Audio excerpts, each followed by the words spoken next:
Good morning, my friends, or evening, depending on where in the world you are. I'm Susan Smith and welcome into my studio. Today we're going to chat about quilt backings. I've got a little pile behind me. Do you see that? My little mini trunk show waiting to happen. And I'd love as I go through them to hear your thoughts and ideas for fun backings as well. Tattered Fiddler, hi Susan, a delightful way to spend a Mississippi morning while we're waiting for my car to be serviced. Ha, that's awesome. So awesome. My morning, I live in the Pacific Northwest of the US and on the inland side, so we don't typically get tons and tons of rain, but we've been having it the last couple days, so it's actually a beautiful fall, drizzly. I mean, honestly, it's a gray morning, but I don't mind that. I've got my cup of joe in hand, and we're leaving for holidays tomorrow morning early, a week on the Oregon coast, so all is well. And by the way, I will still be coming to you live each and every day. I'm just going to be talking about things not from my studio. So I've got some topics lined up for that we can still chat about, and I'm taking a quilt with me to work on as well. So a couple days ago, I showed you the K-Facet Bright Vases and Bowls applique quilt that I'm working on. So I'm quickly hurrying to get the applique portions done on my big sewing machine here at home. And then I'm going to take my smaller 301 Singer with me. And early in the mornings, it's a couple's holiday, it's not a sewing retreat, but early in the mornings, I'm often the first one up and I'll sit and sew for half an hour. Don't tell anybody, okay? Teresa, good morning. Trish, good morning.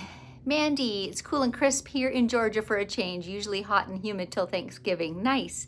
Wendy's got another gorgeous day in Colorado. Awesome, and have a fun time in Oregon. You know we will. I think some storms are forecast, and the Oregon coast, especially in fall, is not your beachy sunbathing sort of coast, but it is a wonderful coastline for listening to the waves. It's rocky and it's interesting and it's varied. It's a beautiful coastline. So that's what we'll be doing. All right. I want to talk today a little bit about backings.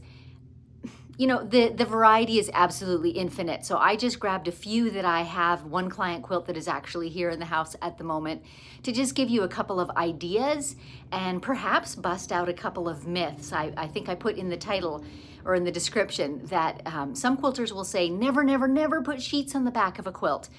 And I'm going to dispel that one, and I'll tell you why. Like, there's some sheets you shouldn't use, true story, but some are perfectly acceptable, and I'll show you what works well. Susie, good morning. Mary Davis, hello from Arkansas, and Dawn in sunny Colorado. Awesome. So glad you're all here.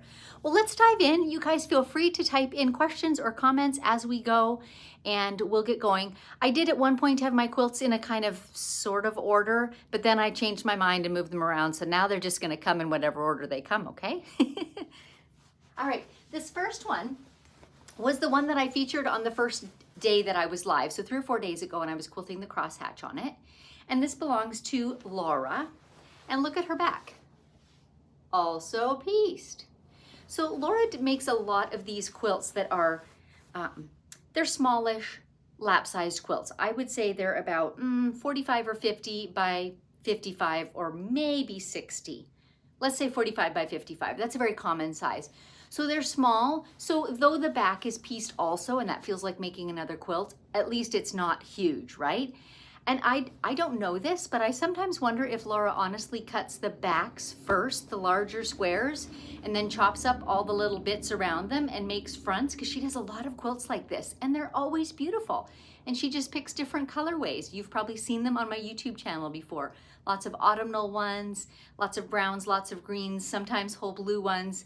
So that's a fun way to use up all your fabric on the backing.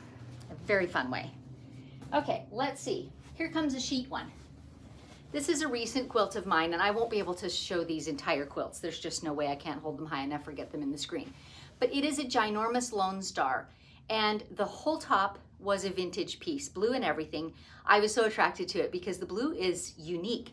I would say the fabrics in the quilt are a lot of original feed sacks, 40s and 50s type fabrics, and you just don't see this vivid royal blue all that often, but I thought it was so striking. Anyway, look what's on the back. This is a vintage sheet. Now here's the thing about sheets. Currently, when you go to buy bed sheets, you know, their kind of claim to fame is how many threads they can squeeze in per square inch. So you might have 400, 600, 800, I think you can even get 1,000 threads per square inch now. Those are not ideal for the backs of quilts. They're just too tightly woven. And when you try to put thousands and thousands of stitches and needle holes through them, you won't be happy with the result. Broken needles, they don't wash and have shrinkage the same way as a quilt front does. They don't get soft and cuddly necessarily, although that can depend on their fibers as well. But my sheet and my go-to for sheets is finding older ones at garage sales. So I would say this one is probably 70s or thereabouts. And honestly, it's probably a poly cotton blend because that was so common then. But you know, I wasn't scared of that. My mom, all my growing up years, you know, she was an extremely frugal quilter and used what she had. And we almost always put sheets on the back of quilts. Even when she bought a new sheet, it was less expensive than buying yardage. And they were poly cotton blends and they're just fine. But the trick is they have to be, I would say, less than 250 for sure. As to weave, 200 is better. And of course, they won't be telling you what size they are at the garage sale, but you can kind of tell by feel and by looking at them that they're not this super tight, crisp, almost satiny looking fabric when they have so many threads per square inch. So the lesser is far, far, far softer. And two, knowing that this is a vintage top and kind of a precious quilt, I'm not gonna wash it regularly a couple times a year. It's only gonna get washed once in a very long while and probably laid flat to dry. So I'm not really worried about those shrinkage properties. What is all good. Let's see if there's any comments about these. Tammy, hello from Hidden Mountain, and happy Thursday. Alice, rainy Wisconsin. Pamela, love these everyday posts. Thanks, Pamela. Rhonda, hi there from Houston. Marilyn in Salt Lake, Utah. Oh, now I know who M. Phipps is. Marilyn, I'll try and remember that. Sharon from Mountain Lake, Minnesota. Simply Quilting. I sew on vacation also. We stay in RV parks and I have my little sewing factory set up on my little dining table. Love the no pressure time to sew. I'm glad you said that because that's what it feels like to me. I have a group of friends and we used to go on a quilt retreat twice a year. And we just have not been able to the last year or two for various reasons, illnesses and things. And so I've missed that. So I thought, well, at least this is just a little sample, but that whole no pressure idea, there's no deadline, there's nothing that has to be done. I'm just sitting down and sewing for the pure joy of it. So that's why I'm taking my machine along. Kim, definitely going to use a sheet next time. I think it will work out so nicely. I think it's awesome, Kim. Often you can get away then without piecing a back because sheets tend to be wider. The ones I find at garage sale are much more commonly twins, so they wouldn't do obviously a queen-sized quilt, but they'll do most of the quilts that I do. And this one is very nearly a queen-sized quilt, and I just eked out enough out of that quilt for the backing, but I love it. Okay, toss that one in the pile. Let's get going. This quilt, I want to show you the front first. This was an experiment. I had this jelly roll of Robert Kaufman solids. Can you see them all the way to the bottom? It's a whole dark rainbow of color. And not very intricate piecing in this because this was constructed purely as a place to play with quilting. But this isn't really about the quilting, so I won't go crazy on that. But look at my party in the back. Tula pink. You see that? It's an older one. But you know, what color matches this? Nothing in particular. So you can put whatever you want on the back. So I did. So, little party in the back on that one.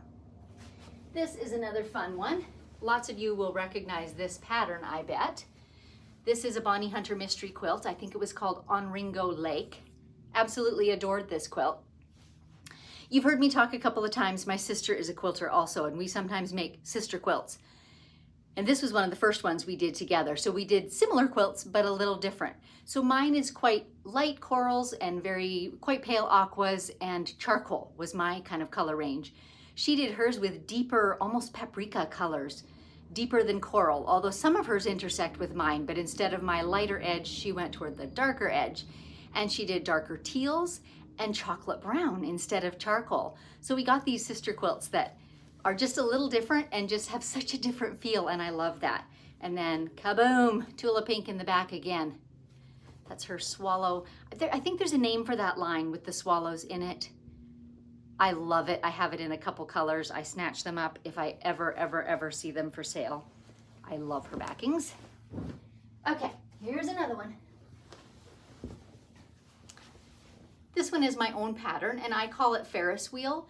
This scrappy version was never published anywhere, but I simplified it and made, for example, those big snowball blocks, just one giant block.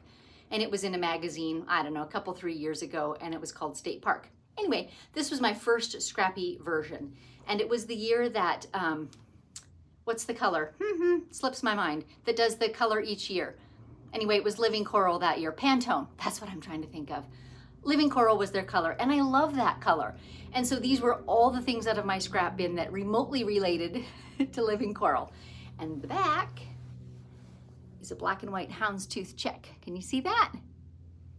And kind of a funny story with this one. MQX, Machine Quilters Exposition, still existed the year I made this quilt. And so their quilt show and their judged quilts were all machine quilted. And so I always entered something in the freehand edge-to-edge category because that's my thing. And I'm happy to say that every year I entered, I won a ribbon.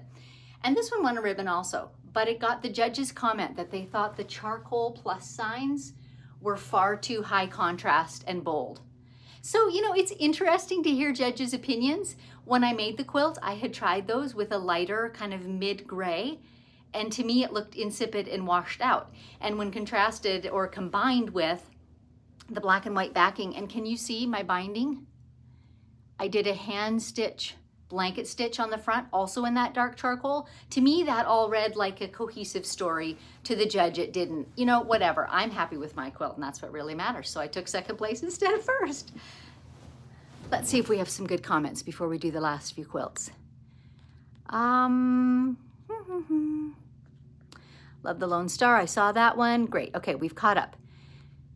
Kim, you gave me permission to use a sheet. Yeah, I sure did. You go right ahead, Kim. Do it. Tell him I sent you. Judy, good morning from Southwest Louisiana. My mother-in-law used sheets often for backing, and they have lasted for years. And, you know, I suspect that's the polyester content in them helps with that, honestly, too. So I don't think you need to hesitate to use sheets if you've got them, or if you have a source like I do. There's a lady that lives, I don't know, maybe a mile from me in the same city that I am. And she, about once a year, she has a garage sale in her shop. And I think she must travel estate sales the rest of the year and collect stuff because she has this enormous shop full of vintage, everything textile. So could be sheets, could be doilies, could be fabric, could be quilt tops, could be whatever. So I try and catch that garage sale every year, and I usually get my sheets for $5 or less. You can't beat that for a backing. Pamela, with prices going up at the thrift stores, I've found some great old sheets, saving tons on backings. Yes, yeah, I agree. Thrift stores are a great spot for that too. And Liz is joining in from Wenatchee. Lovely, cool fall day. That's not very far from me. I've never used a sheet for a backing, but now I want to. Absolutely. Give it a try. Some of those old prints are so charming too. So, Sharon, I've used sheets for backings and created backs to go with the top. So fun to create something of my own. Yep. Sherry in Kamloops, BC. Anne, also beautiful and possible to choose a favorite. Good news, Anne. You don't have to. I can't choose a favorite either. Okay, you guys have probably seen this quilt. This is a Vanessa Christensen pattern. I think it's called Home for Christmas. I love it because it's a Christmas/winter quilt, but it's not the traditional red, white, and green, which I don't necessarily love having in my living room. So this is my Christmassy couch quilt, and it's got all her sparkly ombres in it, which I absolutely adore. And I did not quilt it custom. It's quilted edge to edge, but again, today's not about the quilting. It's about the party in the back.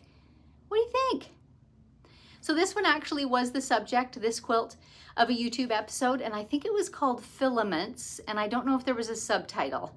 But anyway, there's a picture of this quilt on it, because when I was quilting this one live on air, I ran out of backing before I got to the bottom of the quilt. I had just misjudged when I loaded it, whether it was long enough or not.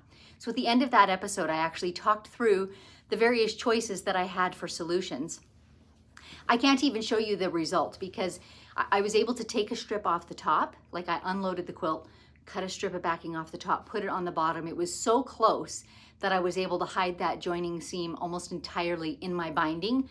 Any of it that shows is like 1/8 of an inch. It's so tiny, and of course with the busyness of that, who's ever gonna see it? So it was a perfect fit, but it's also a good illustration of my live and unscripted shows and how really, really real they are. Okay, last one, you guys. Make sure I get the top up. Here we go. This is another fun one. This quilt has a name. Her name is Ava.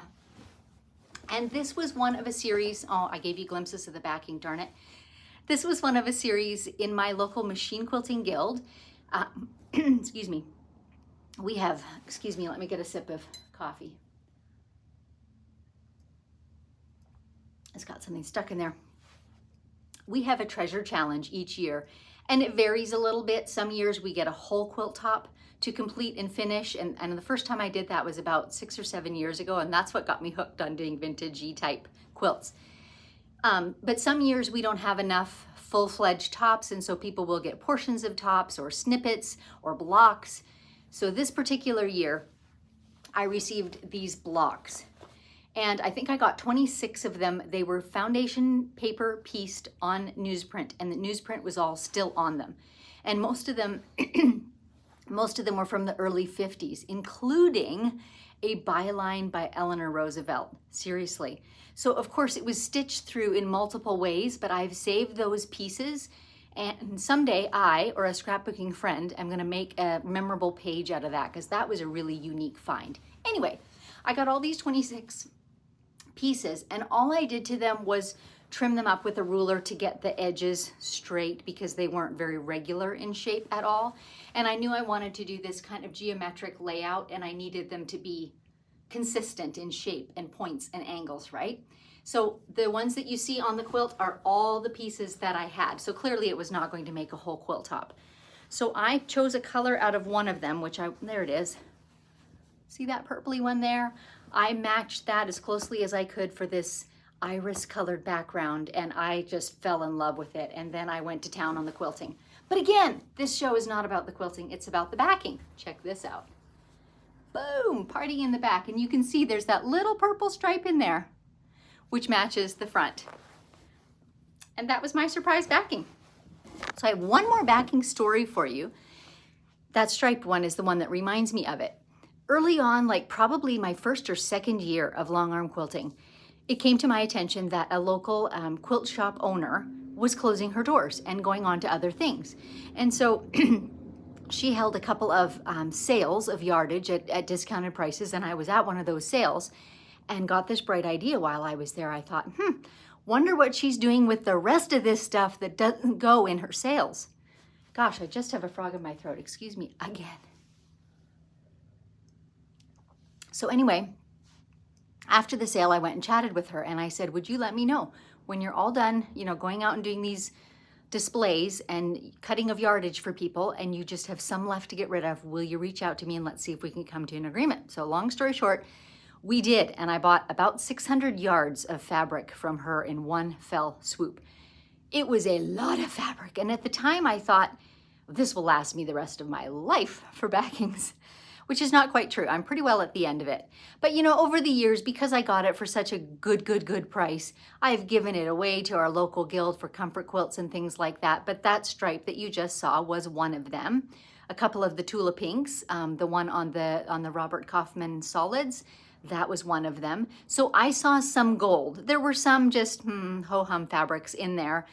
But a backing doesn't always have to be a work of art. I got it for something like $3 a yard, if I recall correctly. And so I thought that will make a lot of quilts affordably. It's worth it. But I saw in it, these Tula Pinks, there was Allison Glass, there was lots of Maywood Studio, and it was all good quality cotton quilting fabric. So that was my backing stash for years, and it's only in the last maybe 18 months that I've had to start buying backings again. So that probably took me half a dozen years of quilt making, and I make quite a few quilts. So that was really fun, and it was kind of a challenge to myself for those years too, to say, well, I'm not going and buying a backing, so something here I've got to make work. So I would look at them and look at them again and audition them until I found something that was satisfactory, and away I went. Okay, let's look back at the comments again. Daisy Duck, good morning. I never know whether to call you Daisy or Jennifer because I see both of them with your name, so let me know. Laurel, quilt show judges don't know what your vision is. Your quilt is lovely. Thanks for sharing with us. Laurel, that is so true, and I have heard, I'm not an expert at judging nor at even showing my quilts. I don't do it all that often, but We had a lady come to our guild and speak, and she is a huge international award winner. And she showed one of her projects, and it had this particular feature on it. And she read judges' comments from one show and judges' comments from another show. And at the one show, the judges did not like it at all, thought it was distracting, didn't suit the quilt. And at the other show, they were like, oh, this was the thing that caught our eye, it was the best feature. And the point she was making was, carry out your vision for your quilt and don't quilt to please judges, quilt to please you. And if you win awards, fine. And if you don't, also fine, right? So I agree with your viewpoint entirely. Sue Donnelly, hey girl, Aurifil 2214 is Tula Basic. Might work for your cave quilt when ready. Ah, good to know, Sue. I'll look into it. I don't typically quilt with Aurifil threads. However, I might be able to color match it in some way. So I will have a look into that. Diane, hello from New Mexico. I've used sheets for back before I got my long arm. I've done it at my long arm lots of times. It's great. Peggy, I like to start with the backing to pick colors for the front of my quilts. That's a really good point too, especially if you pick something big and colorful and gorgeous. It's a great framework to choose colors from, absolutely. Sue Donnelly, gonna need to watch this twice, so much beauty. Daisy, again, you're inspiring me, Sue. You were like out of the box, and that's what I like about you. You know what? I try and just quilt for me. I know there's other quilters that are much more surprising, creative, inventive, whatever, but this is my style, and it pleases me to put surprises here and there. Whew, it is warm in my room this morning. You can see I'm just getting flushed. Kim, I want you to know I'm trimming HSTs while I listen, and you've made it so much more enjoyable. You've given me wonderful ideas. Good. Pamela, love the freedom to do whatever on the backing. Daisy, that's funny, Sue. I do the same thing. I buy not one but two, but I buy 3 right off the bolt. I buy the bolt and use them for backing. I thought I was the only one that did that. Oh, I am confident you're not. And now she's saying Jennifer's my real name, but when you have a last name, D-U-C-K for 41 years, you go by Daisy Duck. Ah, too cute. Love that. Okay, well, if you don't care which one I call you, I'll do whatever's coming up on the screen at the time, because I think you come up as Jennifer on my live and unscripted episodes. Not sure. Anyway, that's it on backings, but I do have another fun mini trunk show coming up, and it will have to wait till I'm home from holidays. But I thought I would show you some generations of quilts. I currently have 4 generations in my house, mine, my mother's, my grandmother's, my great-grandmother's. And my daughter has made a quilt, and I'll see if I could get it here. I don't know if I can or not, because it would be fun to show you 5 generations of quilts. They're all different styles, so it'll be interesting. So that's coming down the pike. If you have ideas or questions that you would like me to talk about in these episodes, feel free to email them to me, info@stitchedbysusan.com. I'm open to ideas. This next week, while I am on holidays, I'm still coming on live every day, so click the thumbs up, subscribe, and click the bell so you get notifications. So I'll still come live each day. Clearly, I won't be in my studio, but I'll be talking quilty things. I'll keep you posted on the Cave Facet quilt, and we'll just talk about some topics that I don't necessarily have to show you at the long arm. So I look forward to that. Thanks so much for joining me today, and I will chat with you again tomorrow. Have a great day.